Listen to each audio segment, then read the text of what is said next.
patrie, ils sont tombés les armes au poing, abattus, surpris par Boko Haram qui a mis du feu à Oloki.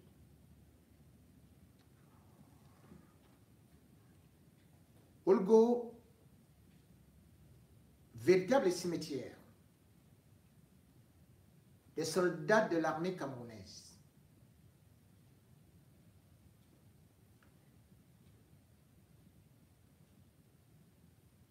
Si d'ailleurs ISWAP n'était pas cette organisation qui aime faire sa propagande en publiant les photos ou les vidéos pour se taper la poitrine d'avoir réussi son coup, peut-être que le gouvernement n'aurait même pas eu à réagir. Ce ne serait pas dans l'actualité. Combien d'hommes en tenue meurent au front et dont on n'a jamais eu à évoquer les noms? Ils sont nombreux. Au Nozo, ou encore à l'extrême nord. Mais ceci, on nous a donné leur nom.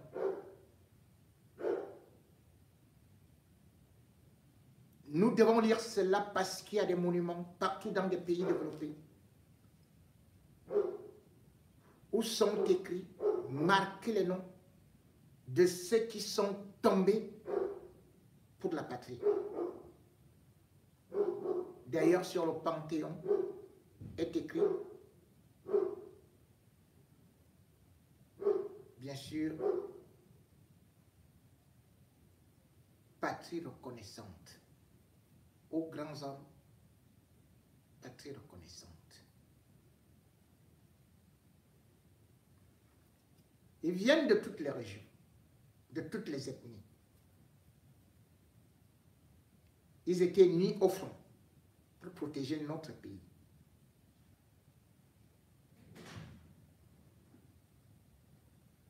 Le caporal Tobin Diegue, matricule T17/31-280, unité d'origine BBR.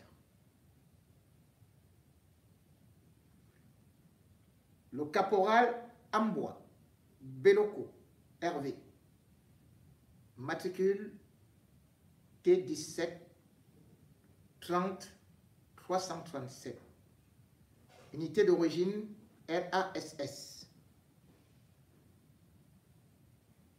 Adjudant-chef Ongolo Rigobert, matricule T06/7110, unité d'origine Génie.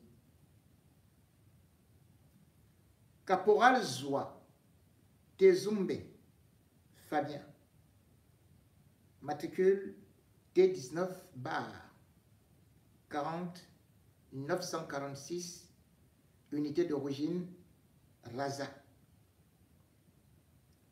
Caporal Evina Mongom Claudin, matricule T19/40542, unité d'origine BBR.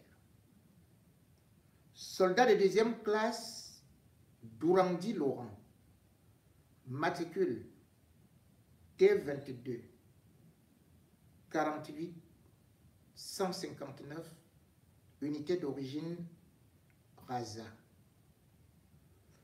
Soldat de première classe Essomba Sylvain Serge, matricule T19/40-532, unité d'origine BSA.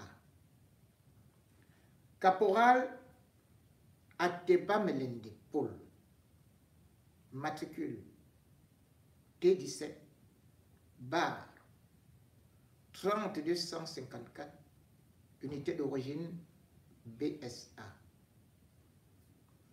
Caporal Doroué Douni Baker, matricule T19 bar 40899, unité d'origine BSA. Sergent Oranjaou Nanaluk, matricule T15 bar 25541,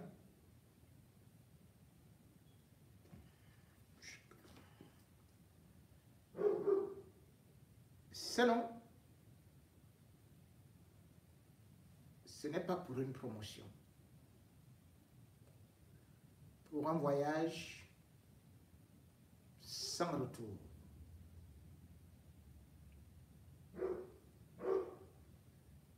Le ministre de la Défense a publié un communiqué où on parle de 12 morts et d'une dizaine de blessés. Mais selon les informations que nous avons recoupées, il y a beaucoup de disparus dont on ne sait pas s'ils ont réussi à échapper ou s'ils ont été pris comme otages ou alors s'ils ont été tout simplement abattus.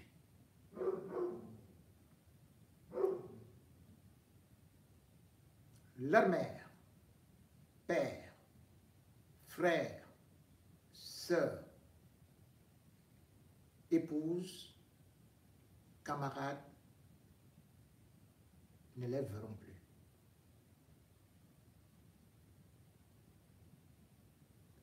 Le lieutenant d'ailleurs qui lui-même commandait cette unité a aussi été abattu. Le bilan donc peut s'alourdir, c'est selon. Mais ce qui est beaucoup plus douloureux, c'est que pour un tel événement malheureux,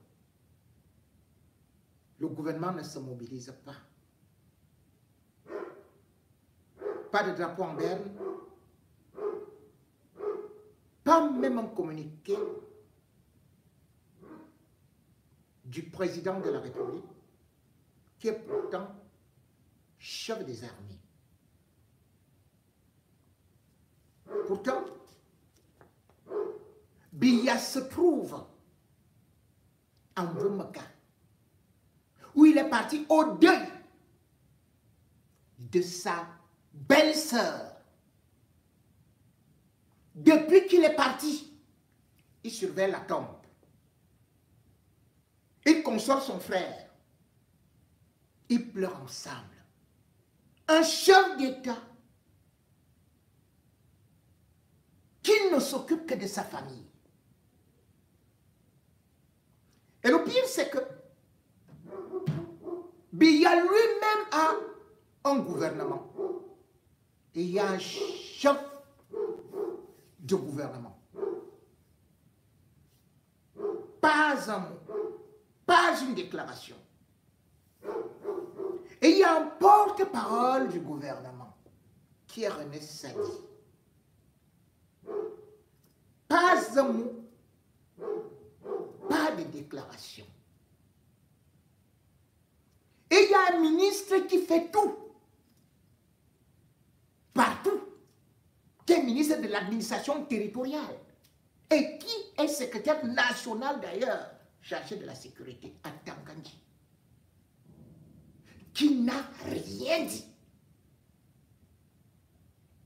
Pourtant, rappelez-vous, le 23 janvier 2022, une boîte de nuit à Yaoundé, le Leaves, à Bastos, avait pris feu. Personne n'était en mission dans cette boîte. Ils partaient pour se distraire et non pour défendre le pays. Ils étaient là pour dépenser l'argent du pays. Ces gens qui étaient dedans. Selon le communiqué du gouvernement, 16 morts. Mais tout le gouvernement s'était mobilisé en pleine nuit à Bastos, dans une boîte de nuit. Le secrétaire général de la présidence, ministre d'État, Ngongo, avait effectué le déplacement. René Sadi, porte-parole du gouvernement, ministre de la communication, était sur place. Atangandi, ministre de l'administration territoriale, était sur place. Manoda Malaki, ministre de la Santé, était sur place. Toutes les forces de sécurité étaient sur place. À Yaoundé.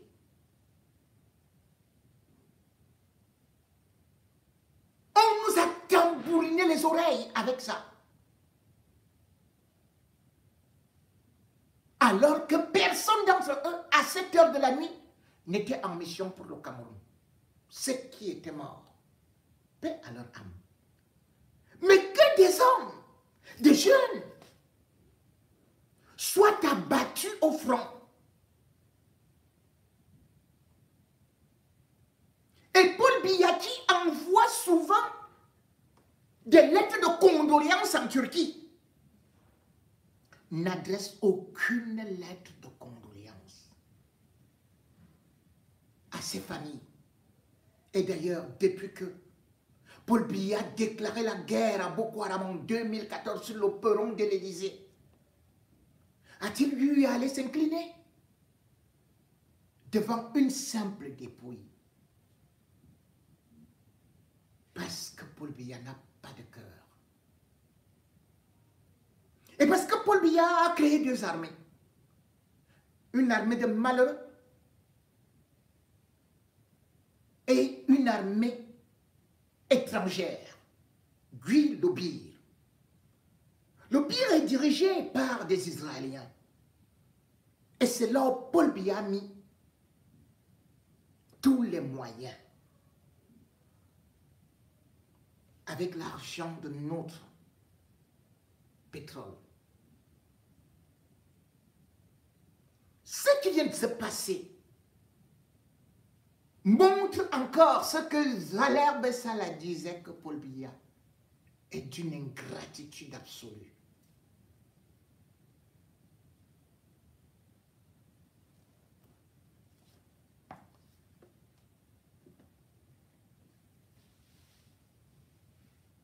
Mais ça ne date pas d'aujourd'hui.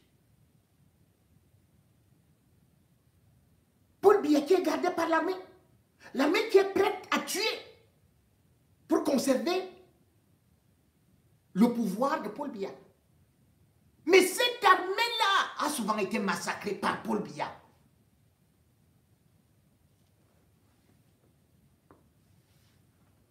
Rappelez-vous,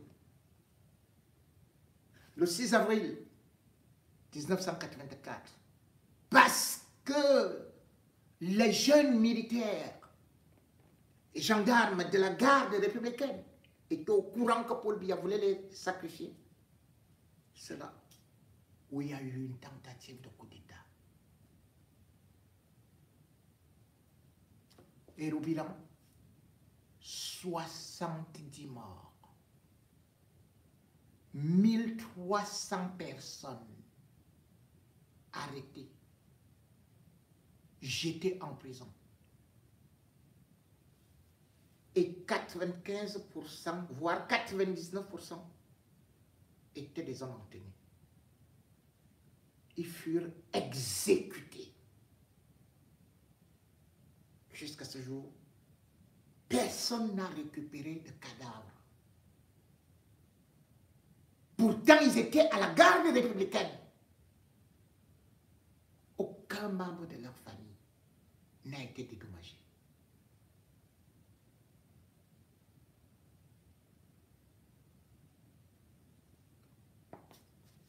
N'allons pas loin.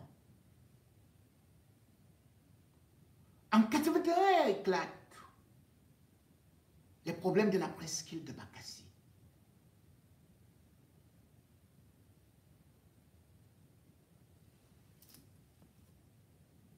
Face à l'armée nigériane, qui a 40 fois les effectifs du Cameroun,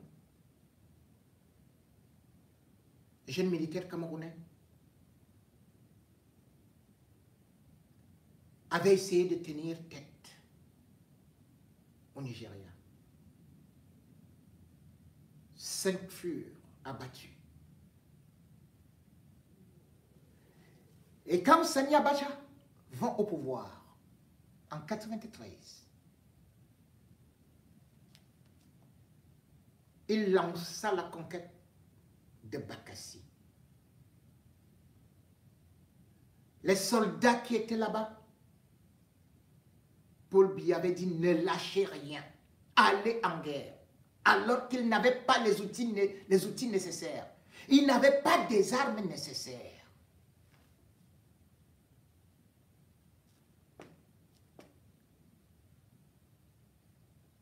« 120 furent tués en moins d'un mois.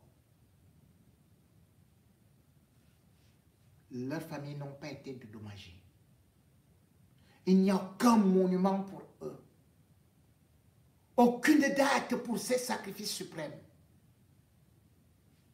Paul Biya les a oubliés. Jusqu'à ce que finalement cette histoire est allée à la Cour internationale de justice. Et où Maurice Kamto d'ailleurs, qui est devenu l'ennemi de la République, est parti remporter le procès en 2002. Paul Biya avait donc sacrifié une armée.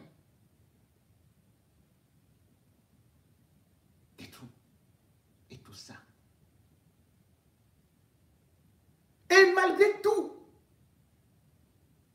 ces sacrifices, et il avait nommé un certain Rémi Semaka, ministre de la Défense. Celui-là, on se souvient qu'en octobre 2007, il fit même arrêter 21 membres, y compris des hauts gradés de l'armée, sous prétexte que c'était une tentative de coup d'État.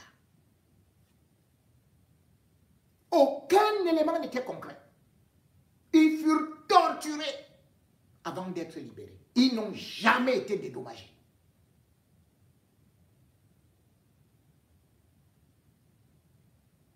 Ne parlons pas de 2012, ou évoquons juste ça comme ça, parce que c'était un 23 décembre.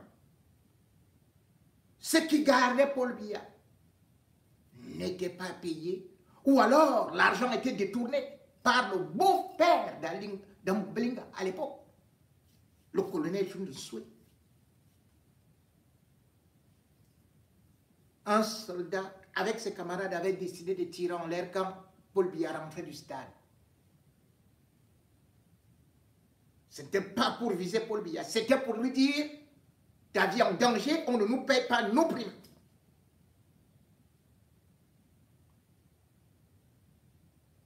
Regardez comment il avait sacrifié cela.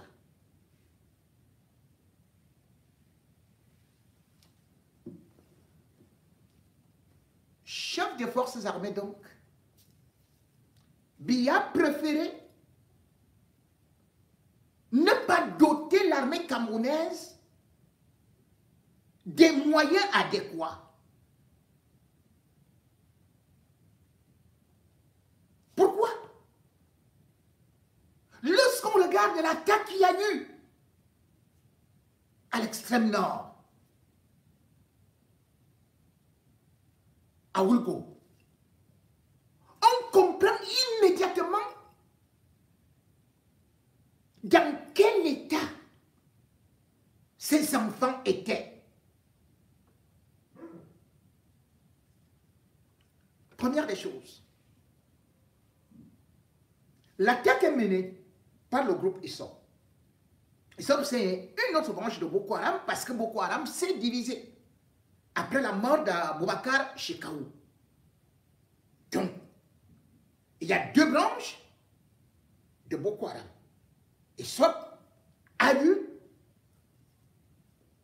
à pouvoir acquérir le matériel. Quand on voit le matériel de Boko Haram, une secte, et on voit le matériel de l'armée camerounaise, mais c'est le jour et la nuit. Regardez comment les soi-disant blindés, camions ont été pulvérisés. Complètement pulvérisés.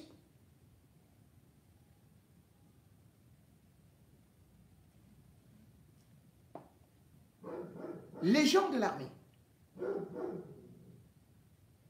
qui sont là-bas, chacun les a vu comment ils étaient habillés.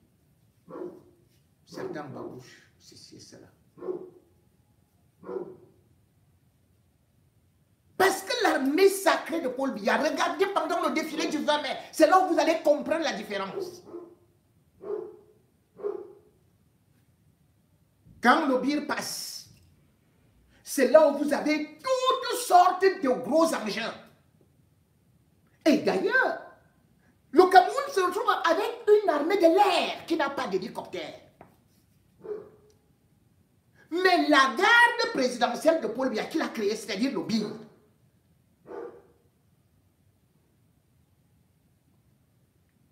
se retrouve être l'armée la plus chuchotée pour garder Paul Biya.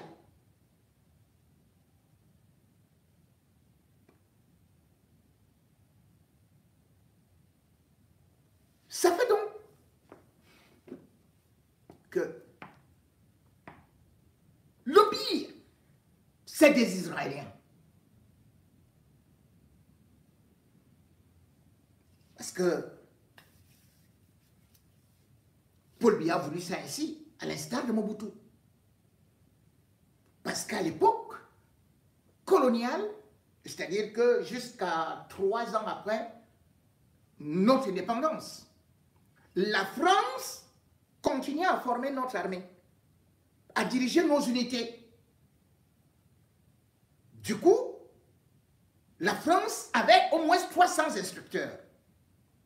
Aujourd'hui, les Israéliens vont ramasser des tonnes et des tonnes d'argent.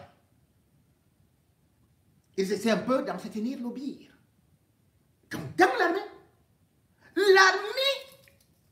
camerounaise aujourd'hui est l'une des armées les plus pauvres. L'une des armées les plus pauvres. Je dis, regardez tout simplement comment le matériel a été détruit.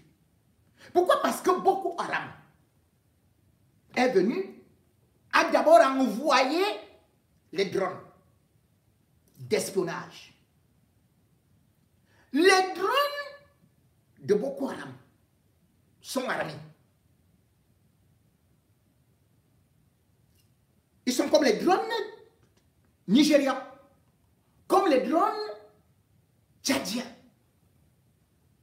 C'est-à-dire qu'aujourd'hui, les États ont des drones armés. Le Cameroun n'en a pas. L'armée de Paul Biya n'en a pas. Oui, le BIR, là-bas, c'est l'armée spéciale de Paul Biya, pour garder Paul Biya. Ils n'ont pas. Donc 72 heures avant l'attaque, parce que c'est depuis 1 an et demi que ces jeunes qui sont sur le terrain se plaignent de leurs conditions de travail. Est-ce que vous savez que parfois, ils arrachent des tôles, des écoles, pour former, pour mettre des hangars, ils font des piquets là. Parfois, ils dorment par terre, il n'y a pas de matelas. Voilà les camps.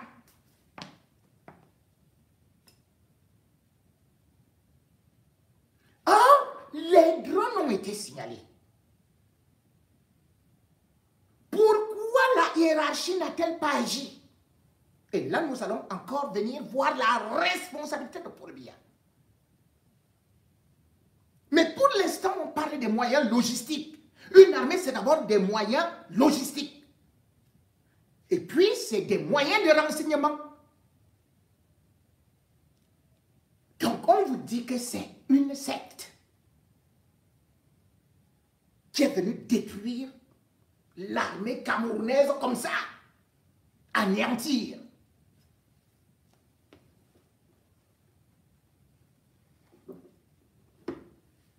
Comme je parlais des moyens tantôt, certains vont me dire que l'armée camerounaise, elle est bien foutue, elle est bien lotie. Mais sauf que la réalité est autre. Je vais prendre par exemple le budget de cette année. L'année dernière, plutôt. L'armée de cette année même, l'armée camerounaise a un budget de 369 milliards.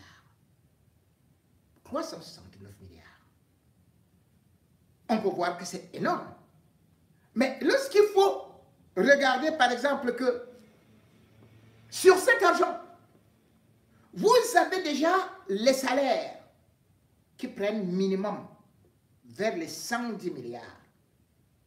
Et vous avez 10 régions, parce qu'il faut savoir maintenant qu'il y a des bases, par exemple, il y a une base même de la marine, maintenant, au niveau, base de l'armée de l'air, au niveau de l'Est. Vous regardez la base marine du Cameroun, à Douala.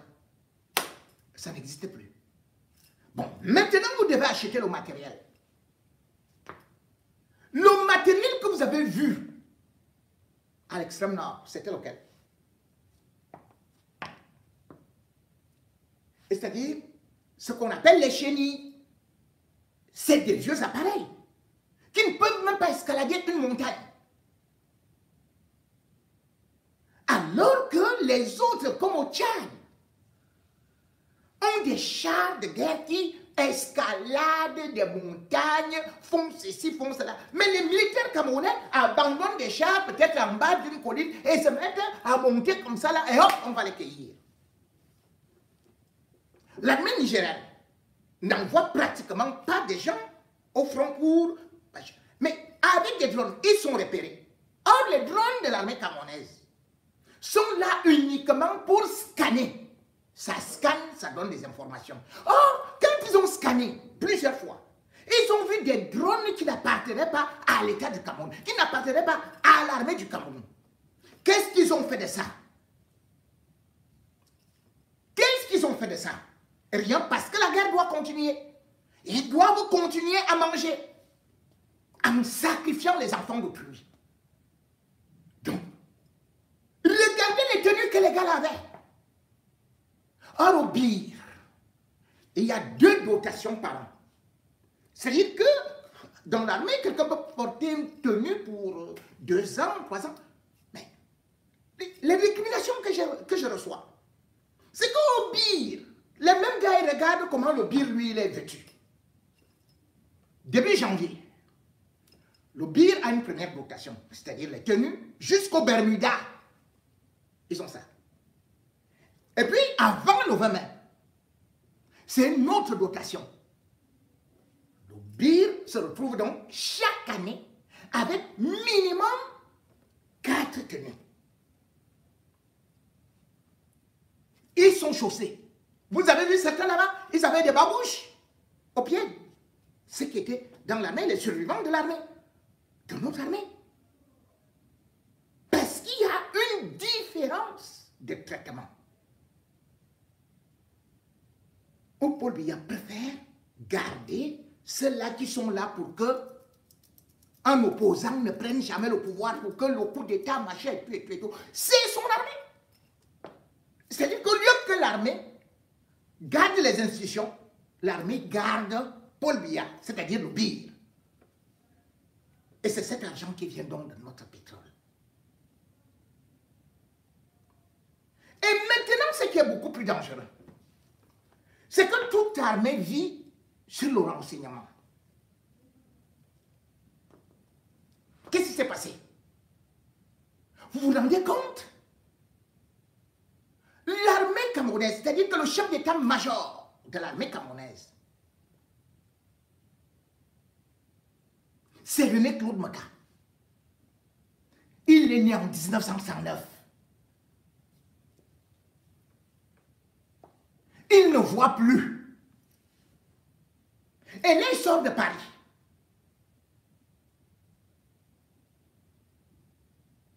Pour se soigner. Donc, il n'était pas au Cameroun depuis plus d'un ou bien un mois ou un mois et demi. Et l'autre qui travaille comme son binôme qui est avec lui, c'est le général Soulé Bouba. Lui aussi, il a mal aux yeux, il est malade, donc des grands corps malades. C'est eux qui dirigent dans notre armée. Imaginez, l'armée demande les athlètes, des gens qui ont la tête et tout et tout. Comment Paul Biya peut confier l'armée à des gens qui sont des grands corps malades, qui ne peuvent plus répondre, qui ne peuvent plus être joignables, qui ne peuvent pas être aptes? Or, ce qui est beaucoup plus grave, c'est que pour le mouvement des troupes, ou même des chars, il faut demander l'autorisation à Paul Biya lui-même. C'est-à-dire que les chefs des régions militaires, ce n'est pas eux qui ont l'autorisation de déployer ça.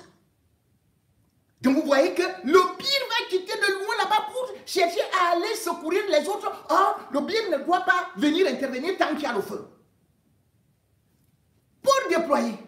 Donc, selon la loi, selon la réglementation, puisqu'il y a eu la réforme de l'armée, selon Paul Biya en 2021, vous faites comment? Vous devez contacter Paul Biya. Qui va contacter Paul Biya? Pour les mouvements de troupes ou de chars? Personne. Puisqu'il est injoignable. Il est au village, il dort. Les autres sont fatigués, ils sont malades. Et même dans le renseignement, je crois qu'on récompense les gens en fonction de leur prestation, de ce qu'ils ont fait avant. Oui, il faut féliciter, il faut dire. René Meka, il est là pourquoi? À part le fait qu'il est des Bolova. Mais sur ce qu'on appelle le renseignement, il est naze. Pourquoi je dis qu'il est naze? Regardez au putsch du 6 avril 1984. Qui était commandant de la GP? Non, de la DSP, la direction de la sécurité présidentielle. C'était René-Claude Maka.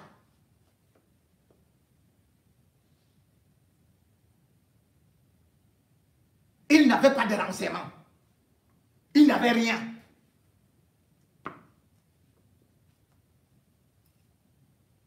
Normalement, on devrait le mettre au garage.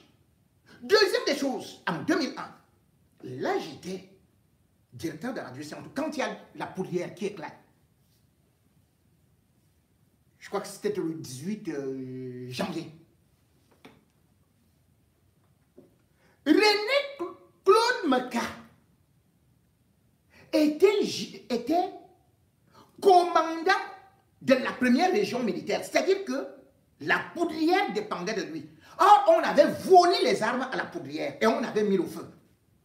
C'est moi qui ai rendu compte de ce qui s'était passé parce qu'en pleine nuit, je suis parti faire le reportage. Et j'étais couché à côté de la poudrière. Le lendemain, j'avais rendu compte au colonel Fouda. Il n'était pas encore colonel à cette époque-là. Le général Semeng voulait que c'est moi qui rende compte. Parce que c'est moi qui suis parti du Mont-Ferré pour aller faire le reportage en pleine nuit. Donc René-Claude Meka lui-même, il n'avait aucune information. Et en 2011, il est chef d'état-major. Vous vous rendez compte? Chef d'état-major depuis 2011 pour quelqu'un qui ne voit pas, pour quelqu'un qui ne parvient pas à se lever seul. C'est son aide de camp qui le portait. ou Solé, quelque chose comme ça, qui d'ailleurs, lui-même, il a été abattu, je crois, en janvier 2025, en plein Yaoundé, à 5 h du matin. C'est lui qui le levait partout. Donc vous vous rendez compte que le chef d'état-major du Cameroun, c'est le général René Claude Meka, né en 1939. C'est pas possible. C'est pas possible. Qu'est-ce qu'il peut produire?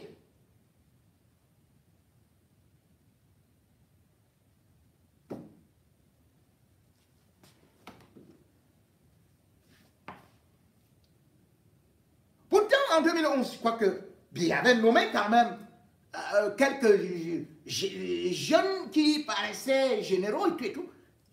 57 et 54 ans. Mais comment on peut confier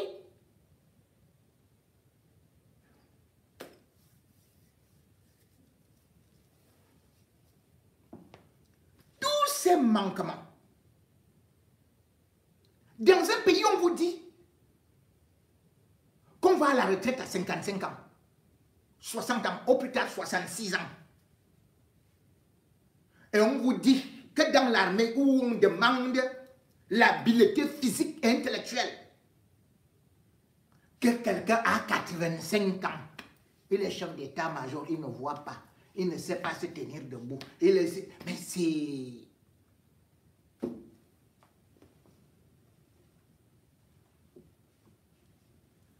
Ils gagnent des marchés, ils font ceci, ils font cela. Et beaucoup là. Et même beaucoup d'autres choses qui se passent aujourd'hui. C'est dû à quoi? C'est dû au fait que ces gens qui sont dans le régime savent que les guerres permettent qu'ils aient de l'argent. On sacrifie donc des jeunes. On va lancer un concours. Oh, j'ai eu le bien, j'ai dit ceci. Après, vous dansez. Mais quelle est l'espérance de vie? Quelle est l'espérance de vie? Et puis le problème, c'est surtout que même quand on meurt pour une noble chose, pour la patrie, qu'on ait au moins quelques honneurs, et non qu'on soit enterrés comme des souris. Aujourd'hui, on ne connaît pas exactement le nombre. Certains parlent de 19, d'autres 12, comme le communiqué officiel. D'autres ont même parlé de 22. D'autres disent que non, on nous a dit de ne même pas filmer, de ne pas faire ceci et cela.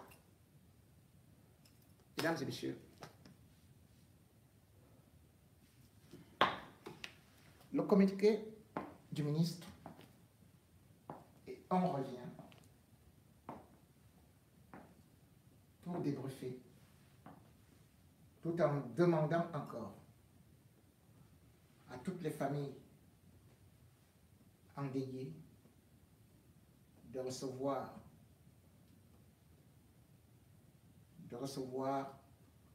nos condoléances les plus attristées. Du ministère de la Défense. Le ministère de la Défense communique dans la nuit du lundi 24 au mardi 25 mars 2025, une horde de terroristes djihadistes lourdement armés et à bord de plusieurs véhicules tactiques légers a pris d'assaut le poste mixte des forces de défense et de sécurité de la localité de Wogo, République fédérale du Nigeria, secteur 3 de la force multinationale mixte FMM de la commission du bassin de la Tchad CBLT au nord de Gambarou, territoire de Ngala Local Government, zone frontalière de la ville de Fotokol, département du Logoneshari, région de l'extrême nord, en République du Cameroun. Le bilan provisoire de cette macabre expédition est le suivant. Forces de défense camerounaises, 12 militaires tués. Leurs corps ont été déposés à la morgue de l'hôpital militaire de région numéro 4 à Maroua. Une dizaine de militaires blessés, tous évacués à l'hôpital de la Renaissance de N'Djamena, secteur 1 de la FML-CBLT, pour un suivi approprié.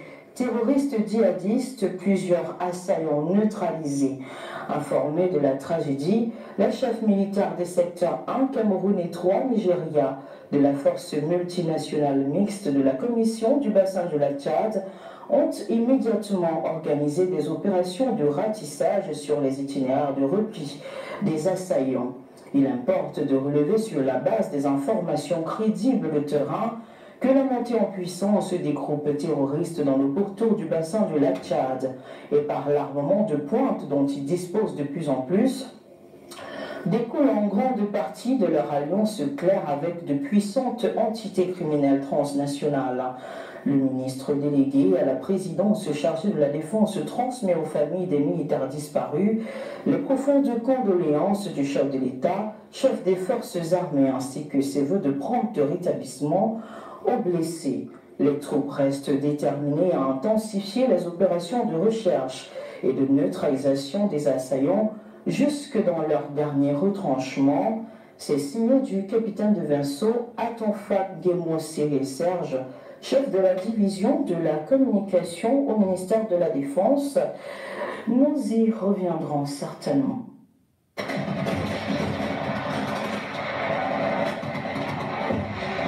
Voilà ce qui s'est passé. La guerre, on ne blague pas.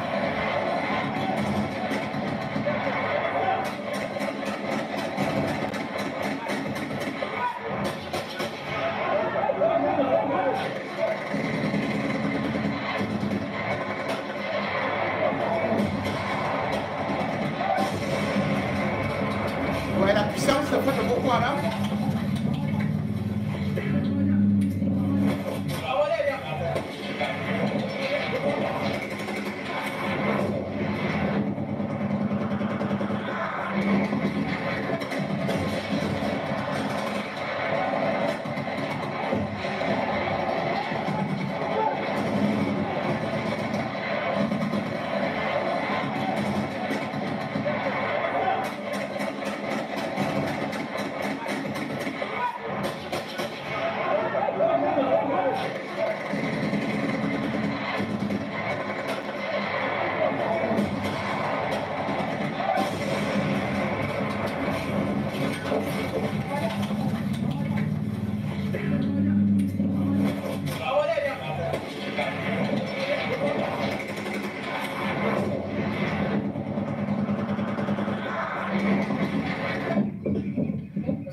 Voilà le résultat.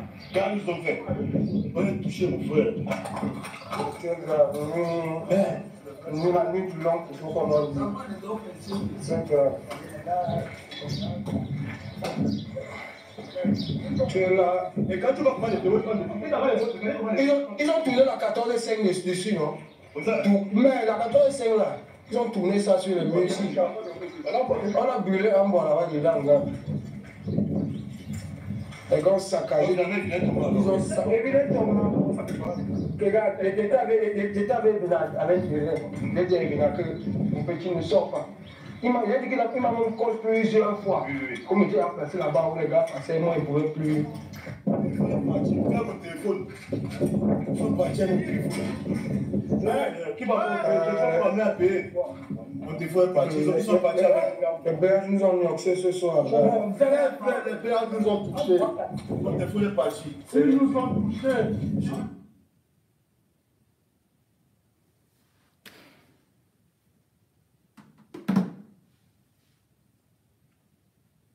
Mesdames et messieurs, on fait la guerre quand on veut, on la termine comme on peut. C'est bien donc au fronton de l'Élysée qui déclarait la guerre à Boko Haram. En ce temps, si Boko Haram a même eu à fléchir, c'est parce que non seulement le Cameroun a eu l'aide du Tchad, mais aussi même de la force multinationale. Cette force multinationale qui ne parvient pas aujourd'hui à contenir justement Boko Haram, qui d'ailleurs s'est affaibli parce que les deux factions se combattaient. Mais en ce temps, on a aussi vu, est-ce qu'il y a eu l'achat de l'armement? Le Cameroun peut dire oui, Parce qu'en 2023, on va dire que le Cameroun a acheté le matériel d'armement de 564,5 tonnes par rapport à l'année de 2022 où c'était 469 tonnes. Mais malheureusement, cet armement ne suffit pas quand on voit les multiples fronts auxquels le Cameroun est engagé. Et puis les soldats au front ont toujours besoin de celui qu'on appelle le chef des armées, non seulement pour leur doléance, puisqu'on sait tout simplement que quand ils ont revendiqué, c'est là où on avait dit qu'on va mettre la ration à 1300, ou alors lorsque vous partez en mission, vous avez 2000 francs CFA. Oui, c'est peu pour une vie. Mais surtout, chaque soldat aimerait se faire remonter par le chef des armées. Où est donc Paul Biya? Voilà le chef des armées. L'homme qui déclare des guerres et qui pourtant dit qu'il est le mendiant de la paix, qui ne parvient même pas à aller dans son propre pays soutenir. Emmanuel Macron quitte la France pour aller au Tchad. Comment Paul Biya ne peut pas quitter et tout dire, ou même envoyer une lettre individuelle aux familles? Comment n'est-il jamais allé au front? Ne serait-ce qu'en plein jour, là où il est gardé devant des soldats, les motivés. Depuis 2014. Il va seulement là-bas pour faire la campagne de l'élection présidentielle. Alors qu'il marche déjà comme un robot. Quel est ce chef d'État d'armée chef d'État d'armée des armées, qui marche déjà comme un jouet, qui fait ceci et cela?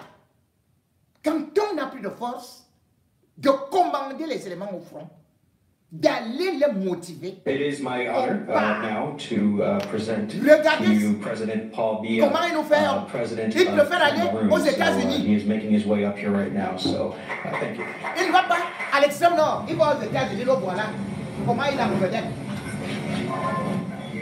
Pourquoi je suis en vedette? Regardez, regardez, regardez le chef des armées. C'est qui tous ces gens qui sont là? Pourquoi je me demande ça? Est-ce qu'il y a des gens importants là? Un chef des armées vieux, chef d'état-major vieux, quel autre vieux, gouvernement de vieux. Regardez. Le monsieur vous a introduit. Il y avait un monsieur qui vous a introduit. Je dois parler maintenant. Chef des armées. Je vous Vous restez assis. Parlez assis. Vous pouvez parler assis, étant assis. ici. Oui. Pourquoi?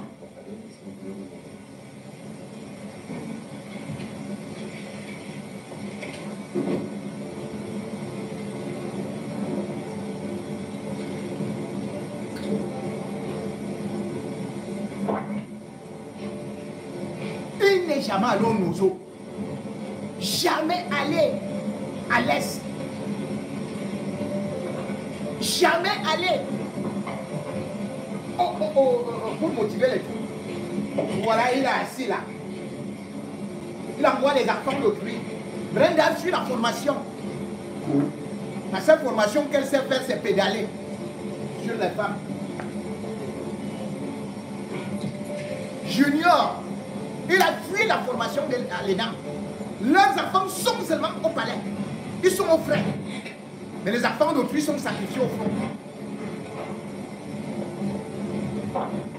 Le chef des armées. C'est comme ça que le général l'a fait. Le général René Goudmeka. Le voilà. Regardez. Et on me dit qu'un type comme ça, c'est lui qui commande l'armée. Vraiment, C'est moi. Il n'y a personne pour conduire les travaux.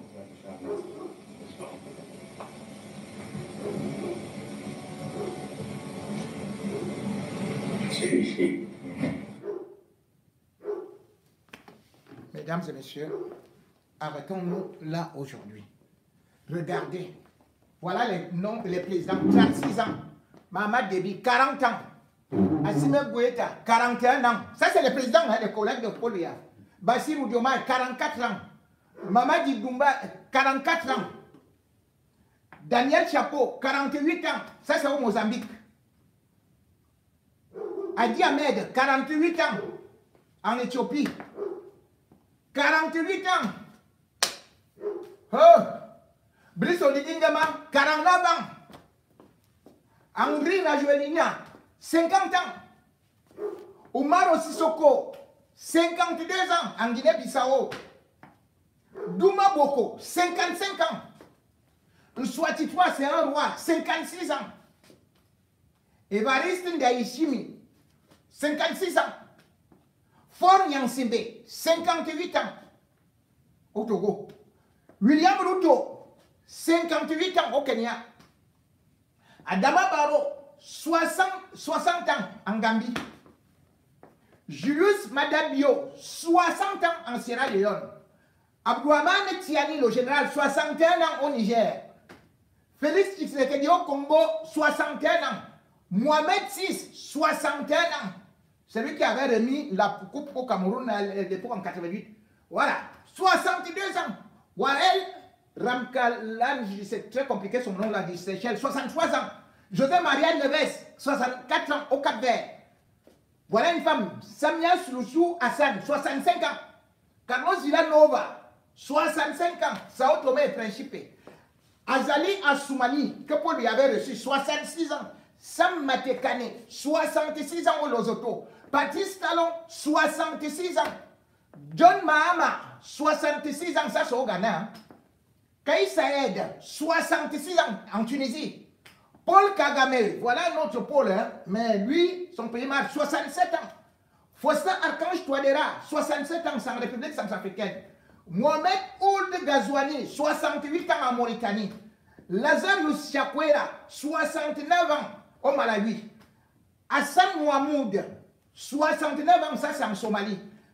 Adel Fattah, elle ceci. Allez, vous voyez là, 70 ans en Égypte. Il y a Lorenzo, 70 ans, on lui vient de faire en Angola. Bon, voilà.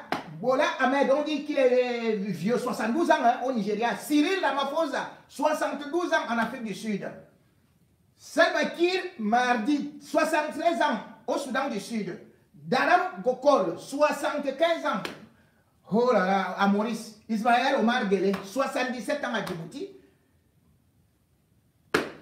Érythrée, 79 ans. Oui.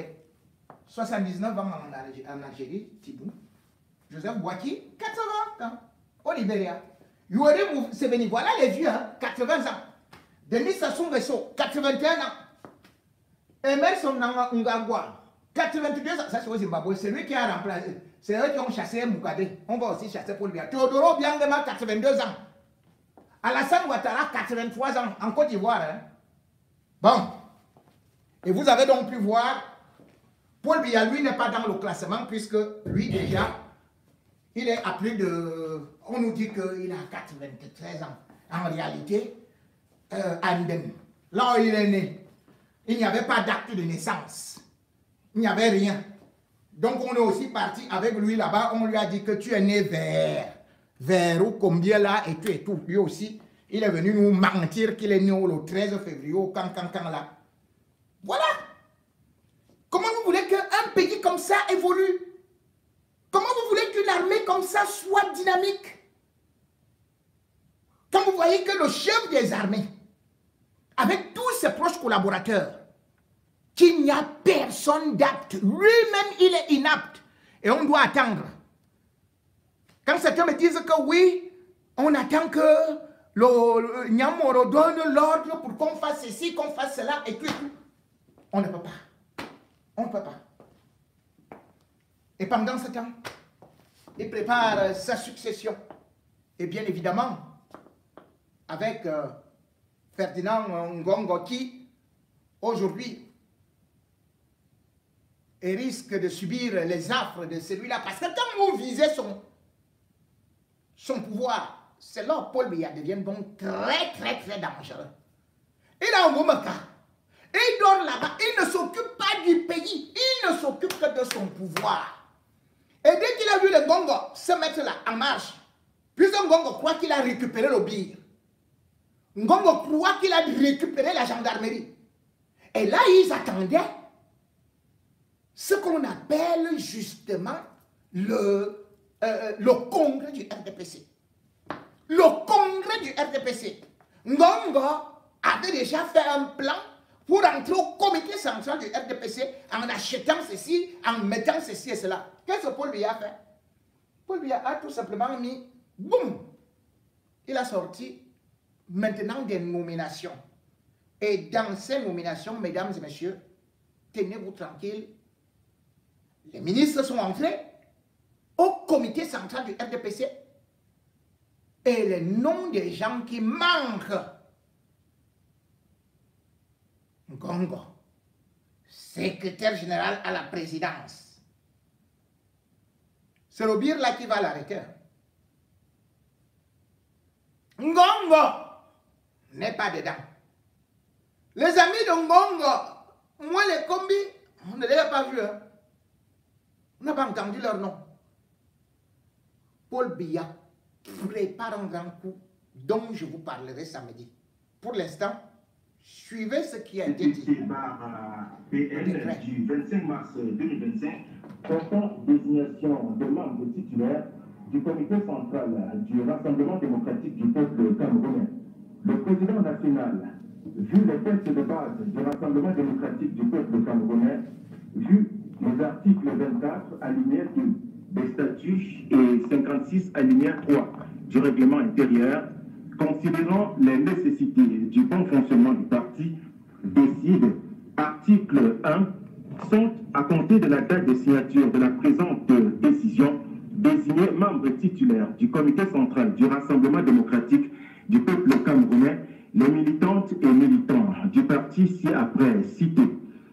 Abdoulaye Gadji, Aboubakar Al-Fatih, Mokhtar Hamadama, Zinchem Abodio Marthe Félicité, Betty Assomo Joseph, Ngene Pauline Irène, Ndjodom Armand, Lé Joseph, Ndinassi Innocent, Abdoulaye Yerima Bakari, Taïga, Ngale Dubé Jean-Ernest Massena, Mbayabobe Gabriel, Ibrahim El Rachidine, Faye Yengo Francis, Ya Sonde Achidi Judith, Angor Fofrou Aza, Mba Acha Fomendam Rose, Monkam Nietzsche Jean-Fabien, Fondant Bernard, Kunche Albert, Tafa Lanfoto Roger, Ndjemoun Mama,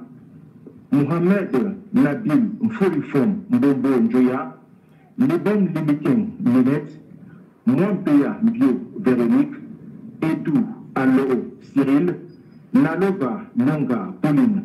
Article 2. La présente décision sera enregistrée, publiée suivant la procédure d'urgence en français et en anglais, puis insérée au journal L'Action et communiquée partout où besoin sera. C'est signé le 25 mars, Yaoundé, le 25 mars 2025, le président national Paul Biya. Décision numéro 002 RDPC par PN du 26 mars 2025. Mesdames et messieurs, des délégations permanentes régionales, vous n'avez pas entendu le nom du vice-dieu. Comment va-t-il prendre le pouvoir? Soit il tue Paul Biya pour l'instant, soit il sera tué par Paul Biya. Ceci étant, mesdames et messieurs, je m'arrête là. Vu la nécessité.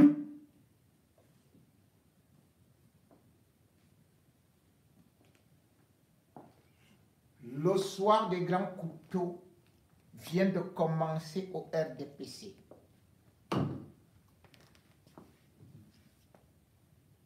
Ferdinand Ngongo est parti dans son village, a arboré l'écharpe de Paul Biya.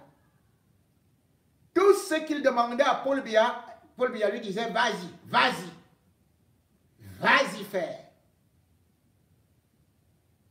Mais Ngongo a oublié une chose. Avec le pouvoir de Paul Biya, il ne s'amuse pas. Ce qui vient d'être fait là, alors que Ngongo était prêt, tout comme Vondayolo, à sauter et à profiter de leur entrée au comité central du RDPC pour aller s'imposer, ils avaient déjà le magot, ils avaient déjà le réseau. Et vous voyez là où le papier est parti? Au village. Pourquoi au village? Parce que chaque fois qu'il veut frapper, il rentre d'abord au village. Et rappelez-vous, si Paul Biya a eu des problèmes avec Ahidjo, c'était d'abord au parti politique. Parce que Ahidjo était le président de l'UNC. Il a laissé Paul Biya président de la République, en le nommant vice-président. Paul Biya, qui est un homme politique, c'est que qui contrôle le parti, contrôle le pouvoir. Voilà pourquoi est-ce qu'il a tout fait pour renverser Ahidjo de l'UNC et transformer l'UNC en RDPC. Et Ngongo voulait bien récupérer le RDPC. Et Paul Biya vient de le frapper au foie. Les mois qui viennent, je vais vous donner les dates exactes. Non seulement de la convocation du corps électoral, mais aussi même du jour de l'élection présidentielle qui est déjà choisie. Et aussi les ministres qui seront sacrifiés. Parce que c'est comme ça que Paul Biya procède toujours. Au jour des résultats, les larmes vont couler.